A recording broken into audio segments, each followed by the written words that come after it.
Today is October 14th, 2021, and today in the news, we're going to be talking about some life-saving drones that are delivering food and water to desperately needed puppies on an island in Spain.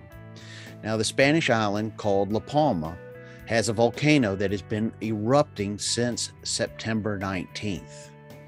And large portions of the island have been destroyed by both lava and ash. In fact, over 6,000 people have already had to evacuate the island, including 300 that were forced to flee their homes early. So in one town, they found some famished dogs that were still roaming in a walled-in, ash-covered yard. Now, with the continued lava flows, it's making rescue impossible.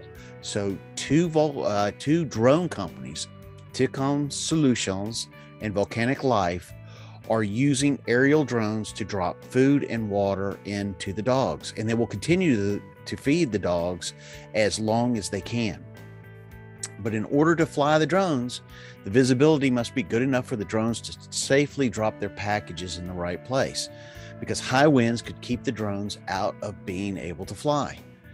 Now, they are expecting calm conditions to remain in place until next week, so they'll be able to continue to deliver food and water, but if things change, it could prevent them from getting to the dogs. So let's hopefully have a great conclusion to this. Let's rescue those dogs.